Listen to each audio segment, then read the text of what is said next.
My wife sweetly asked my mother to buy specialty cupcakes in the pouring rain. Unexpectedly, my mother got into a car accident on the way. With tears streaming down, I called my wife over a dozen times, and she finally answered.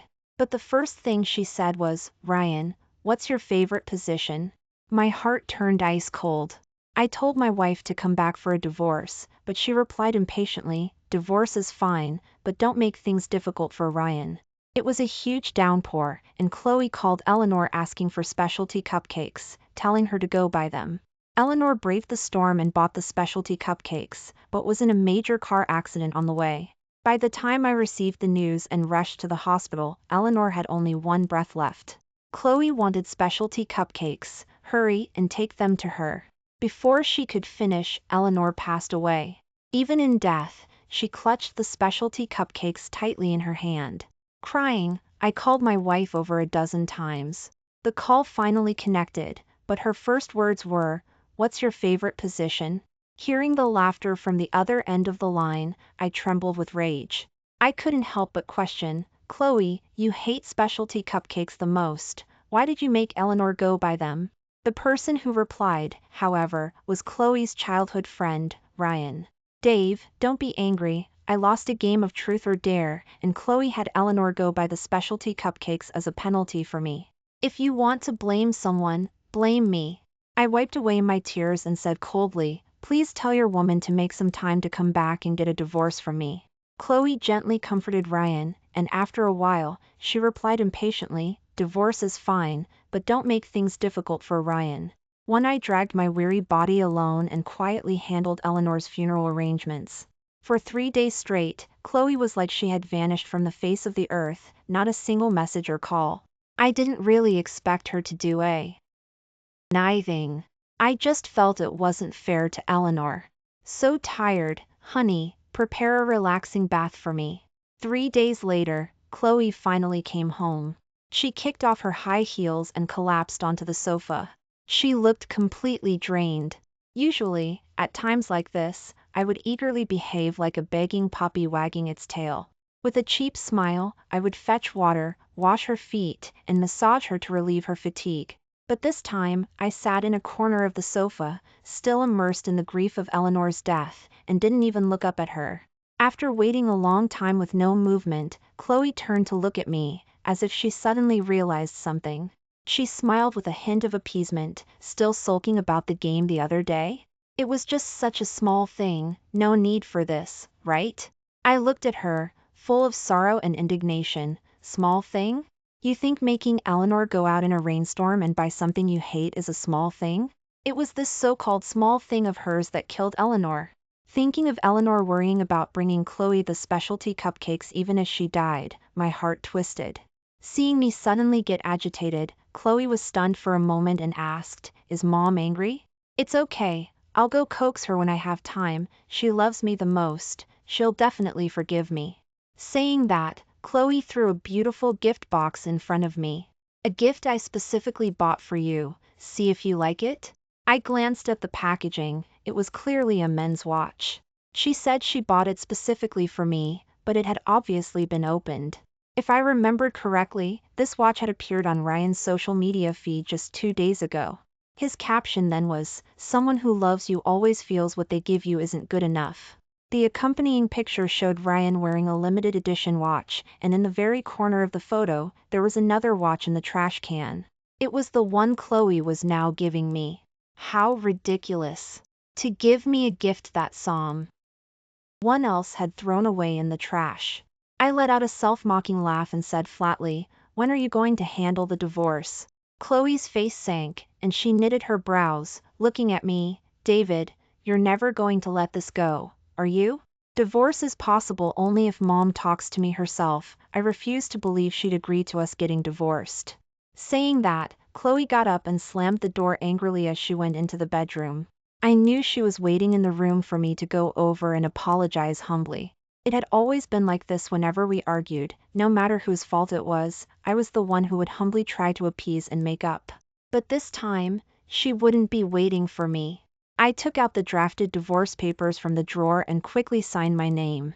Then, I dragged my suitcase and resolutely left. 2. I met Chloe because of Eleanor. Back then, Chloe was still a college student. She was driving her dad's car without a license and hit Eleanor. Chloe was terrified and immediately got out to check on Eleanor. She kept begging Eleanor not to call the police, saying she would pay any amount of money. Eleanor endured the pain and got up. Looking at Chloe's guilty and scared face, she felt a little soft-hearted. So she waved her hand, didn't call the police, didn't ask for compensation, and just went straight home. That day, seeing Eleanor covered in injuries, I was both heartbroken and angry. I wanted nothing more than to beat up the person who caused the accident. The next day, Chloe came to our house with big bags of nutritional supplements and expensive gifts to visit Eleanor. Eleanor was very pleased, but I didn't give Chloe a friendly look and even targeted her in every way. Chloe didn't mind my attitude. Instead, she dropped her airs as a wealthy daughter. At our house, she served tea and water, meticulously taking care of Eleanor. She said Eleanor was the most simple and kind person she had ever met. Such a person deserved to be treated well. After that, she came almost every day. Each time, she brought various nutritional supplements and beautiful, expensive gifts. Some were for Eleanor, and some were for me. She and Eleanor got along better and better. The two of them would chat and laugh all day, like mother and daughter. The neighbors around were all envious of Eleanor, saying she found a filial and good daughter-in-law. Whenever she heard this, Chloe would just smile and not refute it. And I, as always, kept finding fault with and targeting her. One day, Chloe came to our house again. I directly blocked her at the door, dissatisfied. Chloe, can you stop coming to our house in the future? Don't you see people are misunderstanding that you're my girlfriend? How am I going to find a girlfriend like this? Chloe smiled sweetly, then let's date. That way, people won't be mistaken. I said with a cold face, don't make jokes like that, it's not funny at all. Chloe pinched my chin and pinned me against the wall. I'm not joking. Other men try hard to please me, practically groveling. Only you have consistently given me a cold shoulder. You're very special, I like it. Be my man. From now on, your mother is my mother, and I will take good care of her for you. Facing Chloe's sudden confession, I surprisingly nodded as if by a spell. Okay. It was then that I realized I had already fallen in love at first sight with Chloe. I targeted and found fault with her not because of hate, but love. When Eleanor found out we were together, she was beaming with joy, a smile I hadn't seen on her face since my dad died. She always told me I got incredibly lucky to get such a good daughter-in-law. On our wedding day, Eleanor warned me very seriously that if I ever wronged Chloe, she would break my legs. Actually, even without Eleanor saying it, I would treat Chloe well. To me, she was a lover, family, and a treasure I had gained unexpectedly. After getting married, I always put Chloe first, cherishing her and protecting her carefully. Back then, she was very clingy too. We were deeply in love, and life was incredibly happy. But this happiness ended when Ryan returned to the country. He was Chloe's childhood friend and an irreplaceable person in her heart. Her tender gaze shifted from our house to Ryan. Ryan just got back. He needs me in many places. I won't be coming home these few days. Ryan has a cold. I'm going to take him medicine. You guys celebrate your birthday by yourselves. Ryan isn't well. He can't be without me. Please be understanding. No matter when or where, Chloe would abandon everything and rush to Ryan at the sound of his call. If I asked one too many questions, I was being unreasonable. I was often melancholy because of this.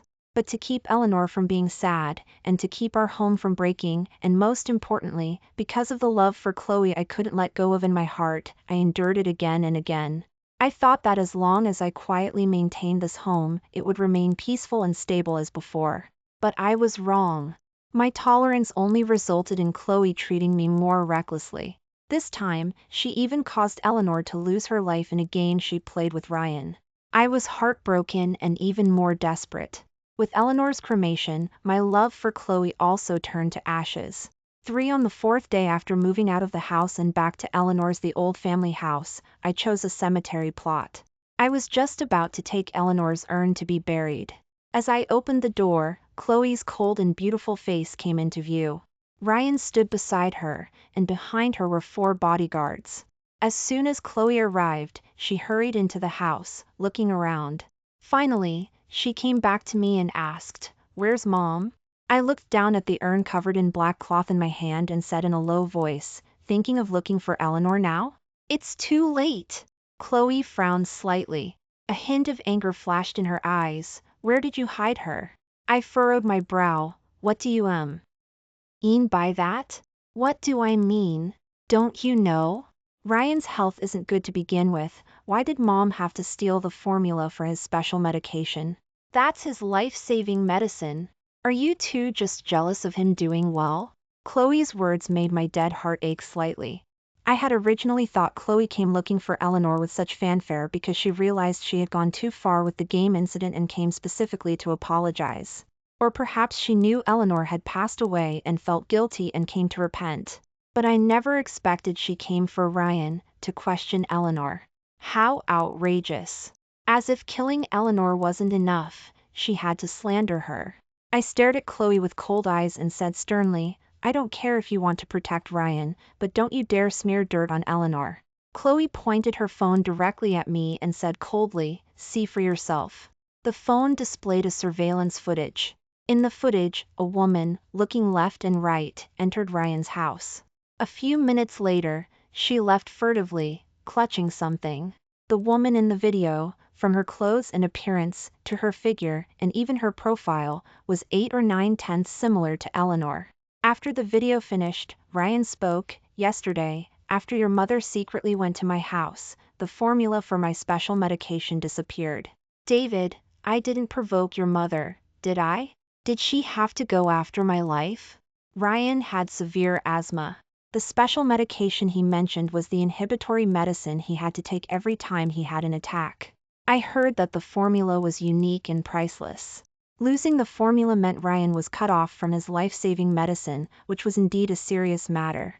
But I knew it was just a self-directed melodrama. "David, I told you I only see Ryan as a brother. Why don't you believe me? Why did Mom have to steal the formula for his special medication?"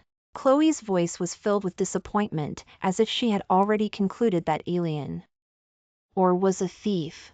I looked at her and said sadly, "Chloe, you and Eleanor were like mother and daughter. Don't you know what kind of person she was? Do you think she would steal something?" Hearing me say this, Chloe's tightly furrowed brows relaxed slightly, seeming somewhat moved. Seeing this, Ryan spoke up at the right moment. "Stop trying to argue here. I ran into your mother outside my house yesterday after she came out. I asked her why she was at my place, and she said she was looking for Chloe, and then she even glared at me. With witnesses and evidence, are you still trying to protect her?" Hearing this, Chloe's face immediately turned icy cold again. "Just have Mom hand over the stuff quickly. This is about Ryan's life, you can't be so willful." Ryan was clearly lying. Eleanor had been dead for a week. How could he have seen her yesterday? But Chloe still believed Ryan's nonsense. For so many years, Eleanor had treated her like her own daughter, taking meticulous care of her and protecting her. What did she get in return? The stigma of being a thief. How ridiculous. Eleanor's years of wholehearted devotion couldn't outweigh a casual remark from Ryan. Poor Eleanor was still thinking of her even as she died. At this moment, I truly felt how unfair it was to Eleanor. My heart, too, was completely dead. Since she unconditionally trusted Ryan, anything I said was useless. Forget it. I didn't want to waste any more time. I said nothing further and walked past Chloe, leaving. Ryan chased me to the yard and grabbed me, trying to leave after stealing something. "Quickly have your mother hand over my stuff."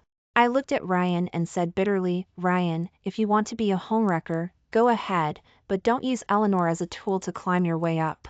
You know best whether Eleanor stole your formula or not. All you're doing is trying to get together with Chloe. I'll grant you that. I've already signed the divorce papers. As long as Chloe signs them, you can be together openly."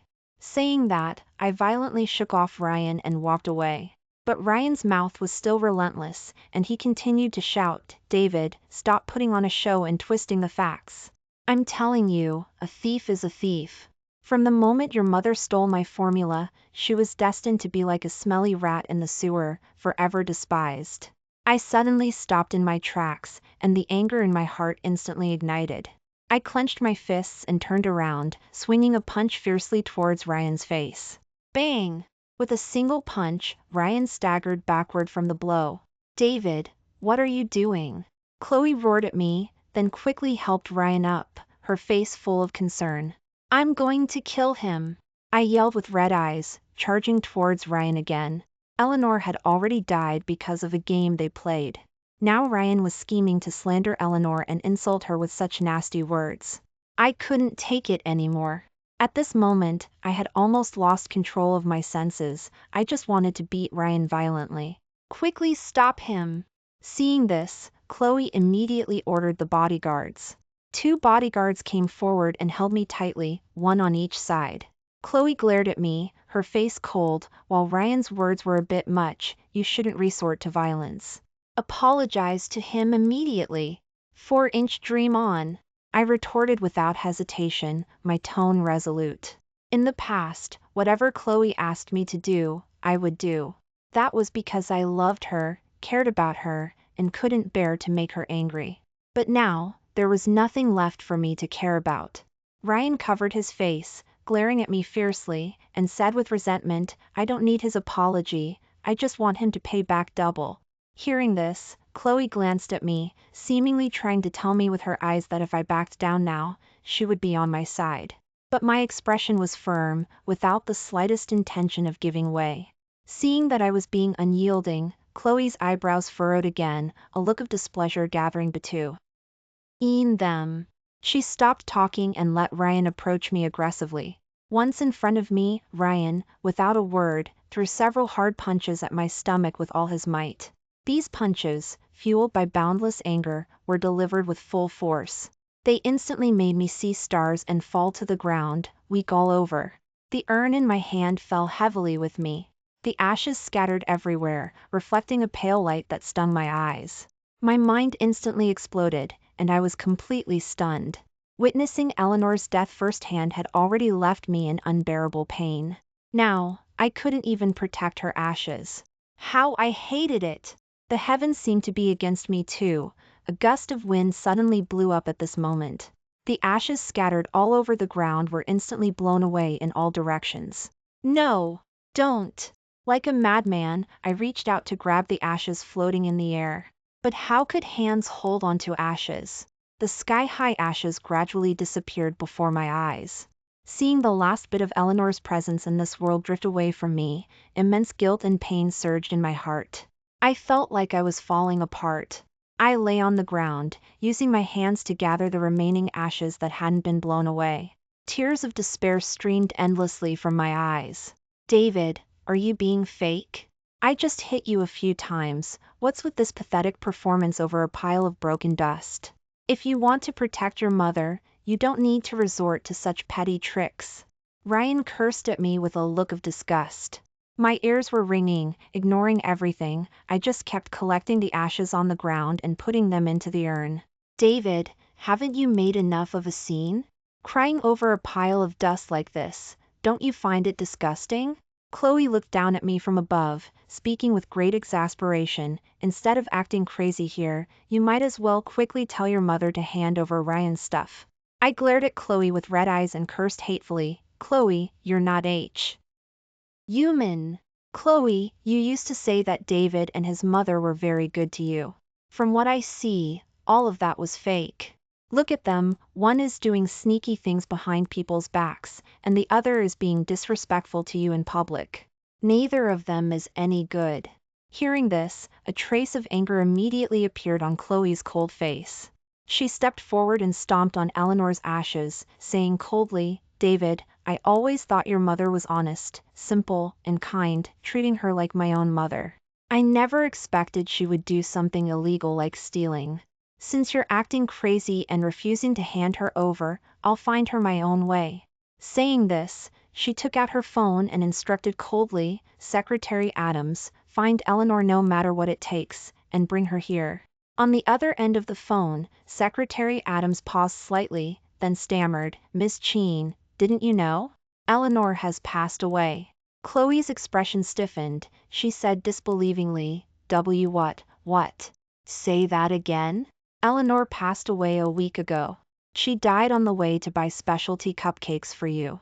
5-inch, why didn't you tell me this sooner? Chloe questioned, her face pale as death.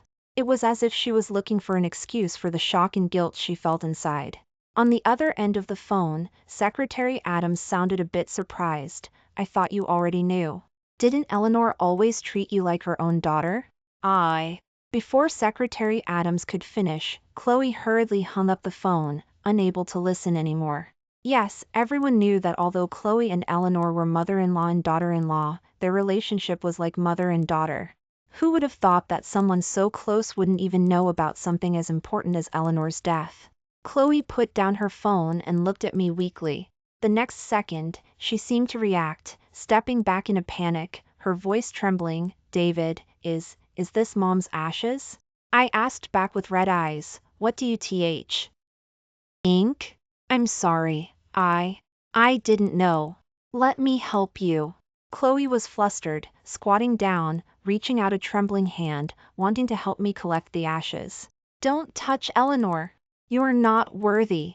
I forcefully slapped Chloe's hand away, glaring at her fiercely. Chloe, you killed Eleanor, and that wasn't enough. You came to slander her, to step on her ashes. Are you even human? I didn't know this would happen.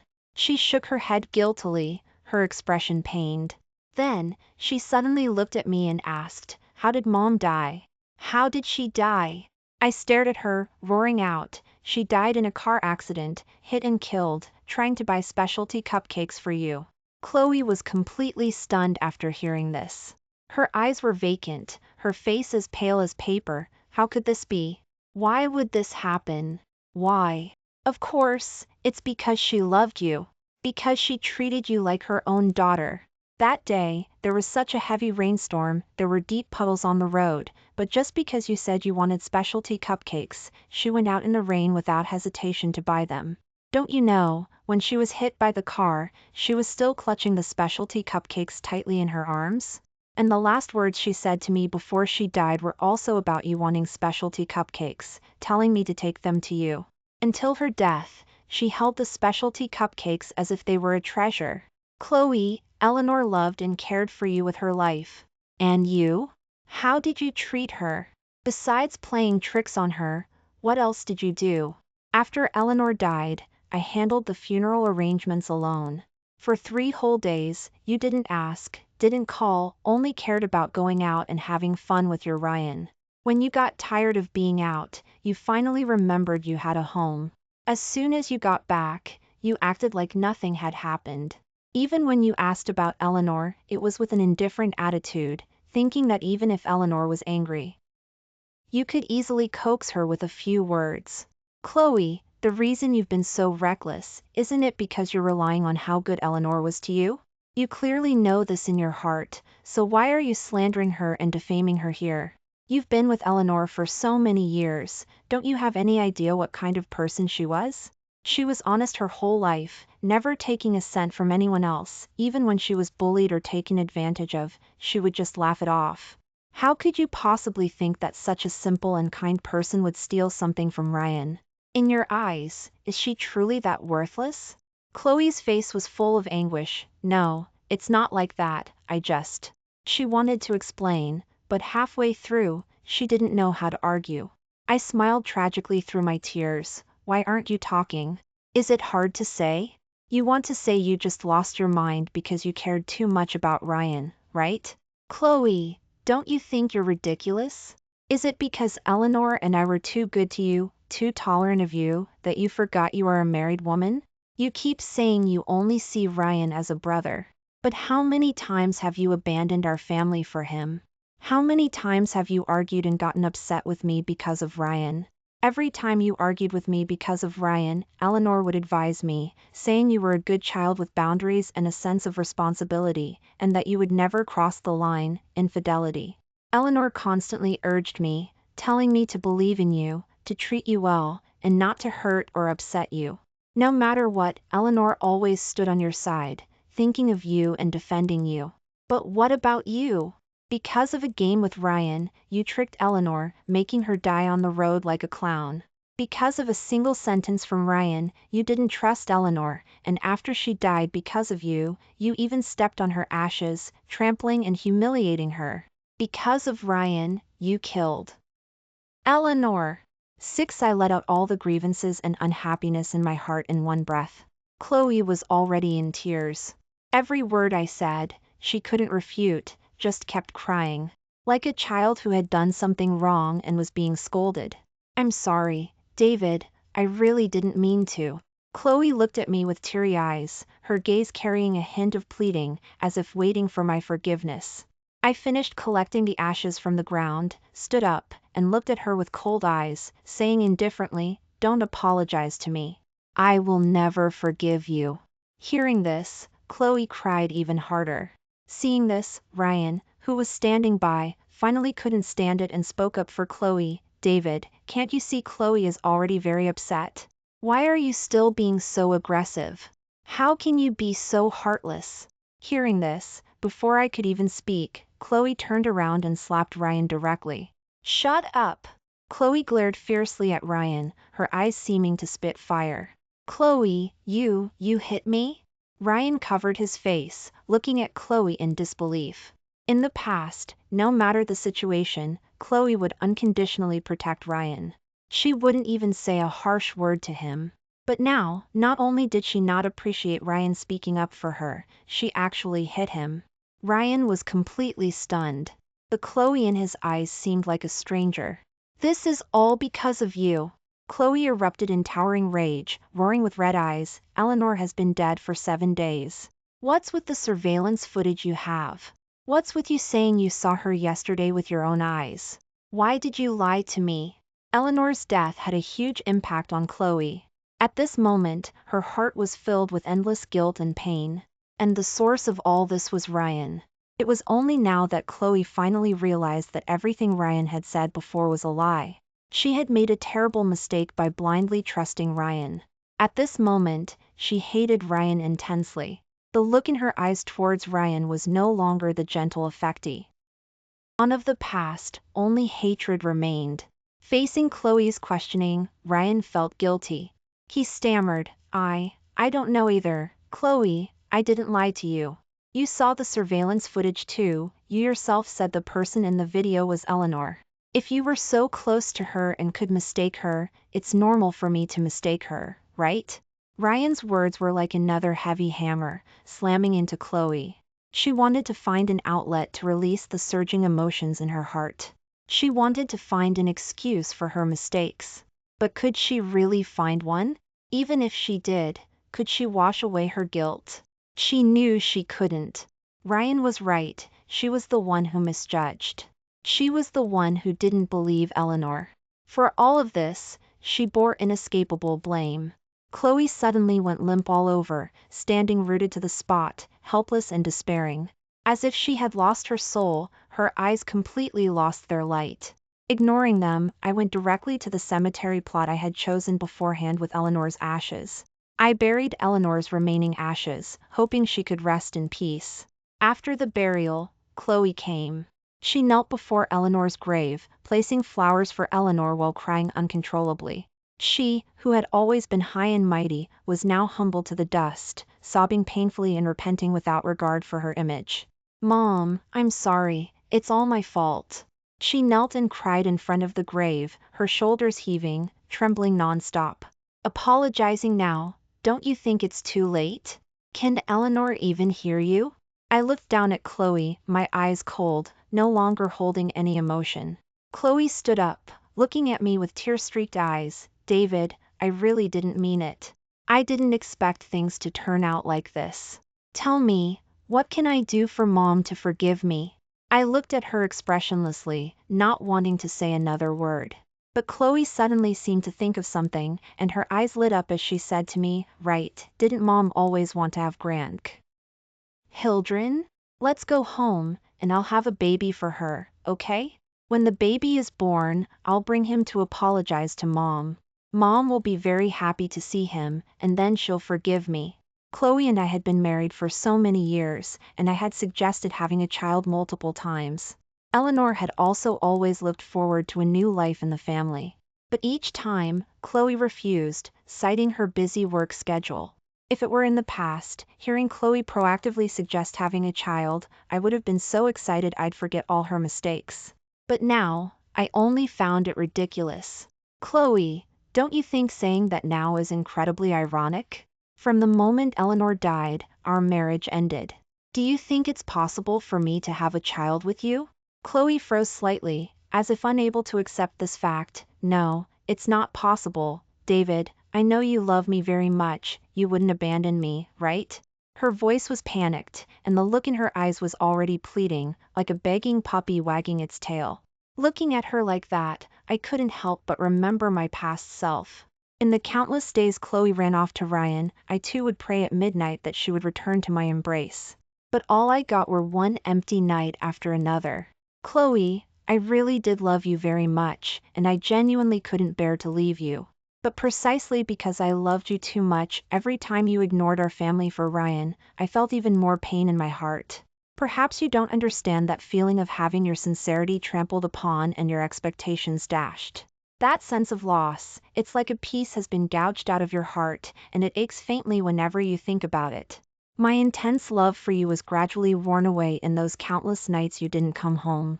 If Eleanor hadn't told me every day to believe in you, to have faith in you, I would have divorced you long ago.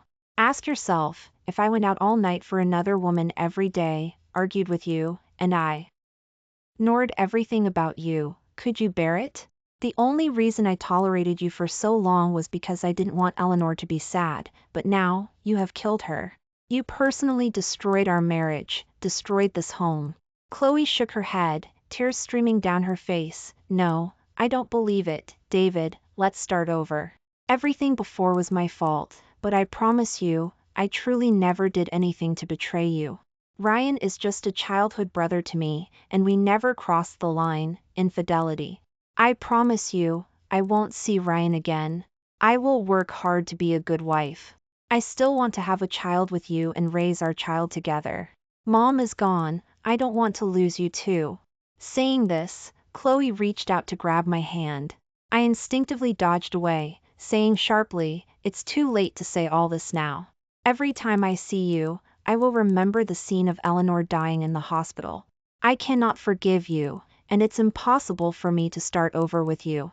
Broken love can never be restored. Saying that, I ignored Chloe completely and walked away with long strides. This time, Chloe didn't say anything else. She just watched me leave with tear-filled eyes. After leaving the cemetery, I returned to Eleanor's the old family house. The old family house was empty. Eleanor's busy figure, her kind smile, her gentle calls. They were all condensed into a small black and white memorial photo. I no longer had a mother. 7 inches the following days, I spent my time in Eleanor's the old family house. Although I lived alone, there was always a pair of eyes watching me in the dark. Street corners, alleys, behind me. In countless unintentional moments, I could feel that burning gaze. Sometimes when I turned around, I would see Chloe's figure quickly dodging away. I knew that although she didn't bother me anymore, Chloe never left me. I didn't expose her. To me, she was no different from a stranger. She and I were on separate paths, completely apart. There was no more to be said. I thought life would continue peacefully like this. But one day, a figure appeared at the front door of the old family house. It was Ryan. I had just returned from buying groceries when I saw Ryan standing like a guardian at my doorstep. What are you doing here? My face sank, and I looked at him warily. What am I doing? Waiting for you, of course. He strode towards me, his face contorted. David, it's all because of you. You made Chloe stop talking to me. I was so close to being with her, so close to getting everything she had, to reaching the peak of my life. Why did you have to ruin things for me? Why did your mother have to die then, of all times? Why couldn't she have died earlier or later? Ryan became more and more agitated, his features twisting. I frowned and said in a deep voice, so, you approached Chloe just for her money? Your so-called surveillance footage and eyewitness account were all part of a deliberate scheme to sow discord between Chloe and Eleanor? Ryan said without hesitation, "That's right. I wanted to be with her, but she refused me again and again. I saw how close she was to your mother, and I thought she was unwilling to divorce you because she couldn't bear to leave your mother. So I found a way to create this scheme, trying to stir up trouble between her and your mother. I didn't expect that short-lived old woman of yours would die prematurely. It ruined my plan, and now Chloe won't talk to me at all. It's all your mother and son's fault. I'm going to kill you." Saying that, Ryan pulled out a dagger/knife and lunged at my chest fiercely. This stab was meant for my life. Before I could react, Chloe suddenly rushed out and quickly blocked me, taking Ryan's stab with her body. Blood gushed from Chloe's chest. Ryan was so scared he dropped the dagger/knife and backed away, his face filled with disbelief. Chloe's body went limp. I held her, covering her wound with my hand. "Why did you do this? He could and have hurt me." Chloe smiled weakly, blood at the corner of her mouth. "I just wanted to do something for you." My brows were furrowed, and for a moment, I didn't know what to say. Chloe struggled to raise her hand and touched my furrowed brow, choking out, "David, I'm sorry, I made you unhappy again. I hate myself so much for hurting you and Mom like that before. Since you left, I haven't been able to sleep a single night. Every time I close my eyes, I see your face and Mom's. I can't stop thinking about you, but I also know you hate me and don't want to see me. I can only hide in the dark like a thief, watching you from afar. David, I'm sorry. I was so foolish before, repeatedly causing you and Mom grief for a scumbag like Ryan. It's right that you hate me, because I hate myself too." Some words were very difficult for Chloe to say. Blood kept oozing from the corner of her mouth, and tears of regret flowed from her eyes. Her weakened body began to slowly turn cold. I looked at her and said softly, "Don't talk anymore for now. Wait for the ambulance." "No." Chloe shook her head and continued weakly, "If I don't say some things now, I might never have another chance. David, I miss the old days so much. I miss how you used to look at me with that melancholic expression, acting like you didn't care about me. I miss how you used to sneak glances at me when I was chatting with Mom. I miss every moment you spoiled me without limit. I really want to relive those beautiful times with you and Mom. I'm sorry, it's all my fault. I personally destroyed our home and made you so sad. I won't ask if you can forgive me. I can't even forgive myself. So, I'm going to apologize to Mom. David, from now on, you have to take care of yourself. I'm sorry. I love you." With that, Chloe's hand fell limply. Her breathing stopped completely. Chloe was dead. Seeing this scene, Ryan's eyes widened. He shouted in shock, "Chloe, Chloe?" After shouting "Chui." Seeing that Chloe didn't move, Ryan immediately glared at me with red eyes. "David, it's all your fault. You killed Chloe. I'm going to kill you." Saying that, he charged at me wildly, like a bull gone mad. I released Chloe, dodged Ryan's attack, and kicked him hard. Ryan was just a frail rich kid who didn't know how to fight. After being kicked, he fell directly to the ground. I didn't give him a chance to get up, stepping heavily on his chest with my foot, then took out my phone and called the police. Soon, the police arrived and took Ryan away. Ultimately, Ryan was sentenced to death for intentional homicide. As for Chloe, her family arranged for her to be buried beside Eleanor's grave. Her family said that Chloe had made out her will after I left. Being buried beside Eleanor's grave was her only wish. 8 after Chloe passed away, I had a dream. In the dream, Eleanor smiled and told me that Chloe had found her. She said that she and Chloe were very happy in another world, just like life in the old family house was at the beginning. Finally, Eleanor advised me earnestly. She told me to let go. She said that only if I lived well could she truly be at ease. I woke up with tears in my eyes. I quietly said to the ceiling, "Don't worry, Mom, I will live a good life and won't make you worry." 3 years later, I met a woman who truly loved me. I married her and had a lovely daughter. I brought my wife and daughter to Eleanor's grave. That day, I talked to Eleanor about many things. Before leaving, I asked her, "Are you happy?" In the scorching summer heat, a cool breeze blew across Eleanor's grave. It brushed my face, like Eleanor's hand, cool and comfortable. My daughter in my arms giggled. I thought, this must be Eleanor's happy response. As we left, we passed Chloe's grave, and my wife stopped, looking at the photo on the gravestone. She said in surprise, "This woman looks familiar, I think I've seen her somewhere." Hearing this, I couldn't help but ask curiously, "Where have you seen her?" She thought for a moment and said seriously, "I remember now. About 4 years ago, something terrible happened to my family, and I was so distraught I wanted to jump off a building. She was the one who talked me down and talked to me about many things. She told me that life wouldn't have insurmountable obstacles. She told me to live well, that a beautiful future was still ahead. I always wanted to thank her. Without her, I wouldn't have met someone as good as you." Saying this, my wife sighed and said solemnly, "I didn't expect that while I waited for a beautiful future, she left this world." I looked at Chloe's photo on the gravestone and said meaningfully, "Perhaps this is fate."